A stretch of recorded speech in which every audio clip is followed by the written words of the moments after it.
Permaneció así, mordiendo la almohada empapada de lágrimas para no preguntar quién era, hasta que el que tocaba dejó de tocar. Entonces se acomodó en la cama sin cambiarse de ropa ni apagar la luz y volvió a dormirse llorando de rabia contra ella misma por la desgracia de ser mujer en un mundo de hombres. El coronel destapó el tarro del café y comprobó que no había más de una cucharadita.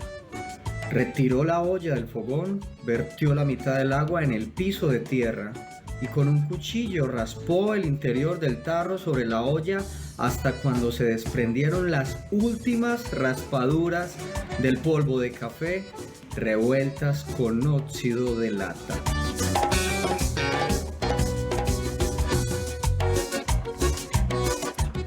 Veíamos unas lecturas sobre todo de una institución educativa de Florida, en el Valle del Cauca, la institución educativa José María Córdoba. Recordamos también que este programa es financiado con recursos del Fondo Único de las Tecnologías de la Información y las Comunicaciones, FUTIC. Y veíamos muchas referencias al amor en los tiempos del cólera, del amor y otros demonios. Y vamos a hablar también del amor a propósito de la novela póstuma que se publicó recientemente, En agosto nos vemos, porque hacía parte de una especie de trilogía que tenía Gabriel García Márquez pensada ya en su etapa ya muy madura, después de haber publicado Del amor y otros demonios. Y hay un personaje antioqueño conocido por ustedes, escritor, se llama Gustavo Arango, que hace muchos años está radicado en Estados Unidos, en el estado de Nueva York, es profesor de la Universidad del Estado de Nueva York. Gustavo es uno de estos términos que además surgen, que son gabólogos, personas que se vuelven expertas, digamos, como otro antioqueño. Hay antioqueños muy gabólogos, como Dazo Saldívar, por ejemplo, que vive hace mucho tiempo en Madrid, que escribió El viaje a la semilla en los años 90, ahora hizo una reedición. Tenemos estos colegas que se han dedicado y que además que haberse convertido en gabólogos les cambia la vida, ¿no? También. Y algo así le pasó a Gustavo Arango, a quien invitamos a que se una desde Nueva York a esta transmisión con el que vamos a conversar, porque él fue fundamental en que tengamos este libro, En agosto nos vemos, en nuestras manos y que lo disfruten los lectores de todo el mundo. Hola Gustavo, ¿cómo estás? Muy buenas tardes, muy agradecido por la invitación, por poder participar de esta fiesta que Antioquia le está rindiendo a Gabriel García Márquez con motivo de su cumpleaños. Gracias por la invitación y bueno, saludos a todos los invitados que han hablado y que están allí presentes. Gracias a vos por sumarte a esta celebración. Gustavo, ¿cómo llegaste a la obra de García Márquez? Yo pues he conversado con vos varias veces, sé que participaste en talleres, que te lo cruzaste varias veces, pero ¿cómo empezaste a leerlo? Bueno, ahí a poca distancia de donde están ustedes ahora, porque yo era estudiante de la Bolivariana y en el bachillerato me llegó a las manos la primera novela de García Márquez, que era La hojarasca. Estaba en segundo de bachillerato y para mí fue una lectura muy importante porque me reveló que la literatura no solamente hablaba de viajes a lugares distantes o de épocas remotas, sino que también podía referirse a espacios mucho más cercanos a mi experiencia, a mi poca experiencia vital. Leí La hojarasca y quedé maravillado con estos tres monólogos, el del padre, la hija y el nieto, y eso fue alrededor del año 1975 y justo por esa época apareció El otoño del patriarca y yo muy atrevidamente fui a la biblioteca del bachillerato, presté el libro y no pude con esa novela. Solo recuerdo unas vacas, de esa primera lectura solo recuerdo las vacas que se comían las cortinas. Pero me quedó el interés por la obra de García Márquez. Después estudié comunicación social y allí leímos obviamente las columnas que él escribió en el Caribe, en Cartagena, en Barranquilla, en El Espectador, y yo en broma les decía a mis compañeros de la universidad que yo quería ir a trabajar a Cartagena, a El Universal, porque allí fue donde García Márquez comenzó. Y fue una de esas, sí, no, de esas profecías que se cumplieron. Te decía que que esa anécdota tuya es muy curiosa porque en broma le decías a tus compañeros eso, pero terminaste trabajando en el suplemento literario del Universal, efectivamente. Sí, efectivamente, después de un tiempo llegué allá al Universal, terminé como editor del suplemento y era editor del suplemento cuando García Márquez publicó su novela Del amor y otros demonios en 1994. Y a raíz de esa novela, en el prólogo él menciona su paso por el Universal y a raíz de eso decidí escribir el libro sobre los inicios de García Márquez en Cartagena, que se llama Un ramo de no me olvides. Y ya ese fue el libro que me convirtió en gabólogo. No sé si Esteban, que me había dicho que Sí, querías yo- hacerle una pregunta. Yo, primero que todo, quería saludar a Gustavo. Gustavo, ¿cómo estás? Te veo un poco repuesto. Bueno, y eso que no he ido a comer el trifásico que nos comemos cuando nos vemos en Medellín. Cierto, cierto. Mira, es que Un ramo de no me olvides es un libro bellísimo. Me gustaría que dedicaras unos segundos o unos minutos a contarnos en qué consiste, cómo lo hiciste y sobre todo qué dijo García Márquez cuando lo vio y lo leyó. Bueno, Esteban, un gusto saludarte y pues sí, es un libro que quiero mucho porque además fue el libro que me abrió las puertas de la academia aquí en los Estados Unidos. Yo realmente mi gran aspiración ha sido hacer literatura y de hecho elegí la comunicación social porque vi que García Márquez llegó a la literatura a través del periodismo. Entonces, cuando se presentó esa oportunidad de hacer un libro sobre los inicios de García Márquez, como cuando tenía 21 o 22 años, que fue cuando llegó al Universal en el año 48-49, pues obviamente sabía que era una gran oportunidad o de hacer un buen libro o de definitivamente quemarme como escritor y dedicarme a otro oficio.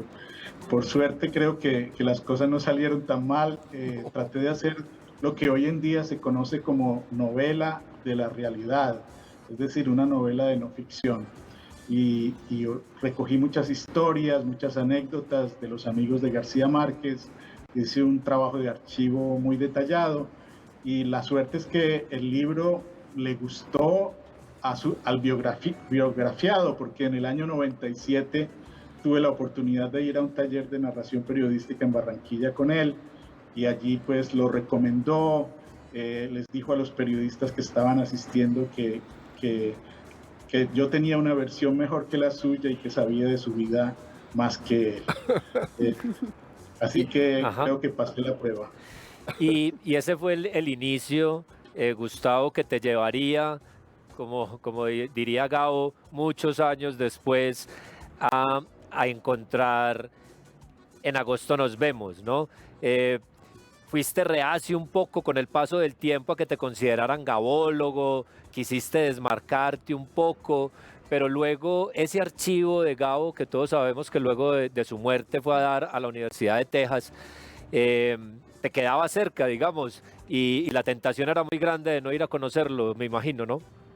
Sí, yo creo que me pasó un poco a propósito de destinos, lo del profeta Jonás, que por no querer cumplir mi destino me tragó la ballena de la academia. Pero sí, cuando supe que los manuscritos de García Márquez estaban en Texas, y eso fue año 2014, 2015, realmente no me apuré a visitar el archivo porque pensé, bueno, hay muchos jóvenes investigadores, hay mucha gente que va a leer lo que está allí y pues realmente será muy difícil encontrar algo particularmente original porque habrá muchos ojos sobre esos materiales. Así que dejé pasar el tiempo y hace 2 años estaba terminando un libro en inglés sobre García Márquez que se publicó acá, que se llama Caribbean Trovador. Es un libro en el que exploro la influencia de la cultura popular en García Márquez y hago algunos acercamientos a distintas de sus obras suyas. Y bueno, ahí dije, bueno, tal vez voy al archivo y miro como para agregar un capítulo sobre lo que se pueda encontrar en Texas. El primer día que llegué pedí la novela y la sensación que tuve fue, primero, que era una novela terminada, que era lo que no se decía, Muchas personas pensaban que la novela estaba incompleta y pues yo que he cometido algunas novelas dije, bueno, en medio de este enredo de versiones, aquí hay una novela, una historia que ya está contada y solamente necesita la mano de un buen editor. Entonces salí de allí con una misión desde el primer día, que fue tratar de ofrecer argumentos, tratar de que se escuchara el pedido de que esta novela se conociera, y hoy en día pues ya hemos visto que esa novela está por todos lados. Hoy solamente veía que la estaban leyendo en una de las estaciones del metro, y para mí es una gran satisfacción saber que esa novela está en manos de los lectores. Que podríamos decir, Gustavo, que pudo haber quedado en el olvido, ¿no? Digamos que tenía esta suerte de sentencia, una Sí. lectura de una editorial que decía que no estaba terminada, digamos que no era publicable, y vos se te ocurre publicar un artículo en un periódico en México, en el Universal de México, que luego llega a oídos de los hijos y que de alguna manera influye para que tomen una decisión contraria a lo que creíamos, ¿no? Que la obra de García Márquez iba a quedar con lo que publicó en vida. Sí, fue como una combinación de factores, no solo el hecho de que yo haya escrito algunas novelas, lo que me permitió reconocer en ese manuscrito ya un trabajo muy completo, sino también el hecho de que haya sido periodista, porque salí de allí con ganas de hacer alboroto, de hacer mucho ruido. Y entonces decidí que ese artículo se publicara en México, precisamente porque los hijos de García Márquez tienen vínculos, han pasado prácticamente toda su vida en México. Creo que los dos nacieron en México, no estoy seguro. Esteban Carlos nos puede aclarar probablemente ese dato. El gabólogo es él, ¿no? pero pensé, bueno, México es un país donde realmente presta mucha atención, donde están los hijos de García Márquez, así que hagamos el alboroto. Y bueno, por suerte ese alboroto tuvo eco y ahora el libro está en todos lados. Además, la aparición de la novela en muchos idiomas de manera simultánea es algo que ni el mismo García Márquez llegó a ver. Gustavo, siempre ha habido, como con todo grande, cuando saca una nueva obra, críticos, ¿no? Personas que dicen que se pasó por encima de la voluntad del escritor, que en algún momento él quiso destruir esa obra. ¿Crees qué le dirías a esos detractores? ¿Que esta novela suma o no suma al universo literario de García Márquez? Bueno, primero puedo responder a eso de que García Márquez quiso destruir esa novela con algo que encontré en la correspondencia entre Fuentes y García Márquez, y es que García Márquez también quiso destruir 100 años de soledad. Okay. Llegó un momento en que estaba tan cansado y tan saturado de su historia que él mismo decía que estaba perdido en un lodazal y que quería ya darse por vencido. Sí, Nabokov también quería quemar Lolita, o sea que... Claro. Hay veces no hay que creerles. Y entonces... Entonces, por ese lado hay como una especie de saturación que obviamente no hay que creer, siempre hay que creer más los hechos que las palabras. Y el hecho era que llevaba casi 12 años trabajando en esa novela. Así que no había que prestarle mucha atención al desaliento, a la expresión del desaliento en un momento determinado. En cuanto a los críticos, bueno, yo los dividiría. Yo diría que están los discípulos de Heróstrato, que es este personaje de la antigüedad que destruyó el templo de Diana para hacerse famoso. Ajá. Y entonces muchas personas critican un poco para enaltecerse ellas y sentirse superiores al premio Nobel. Así es. Pero más allá, bueno, primero García Márquez era una persona que no prestaba mucha atención a las críticas y nunca respondió ni a las críticas favorables ni a las desfavorables.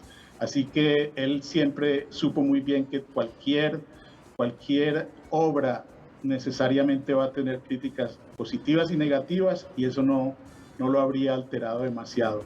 A mí lo que me alegra mucho es ver las reacciones de los lectores que no tienen como ese abolengo intelectual y esa prepotencia que llegan a las obras como pontífices.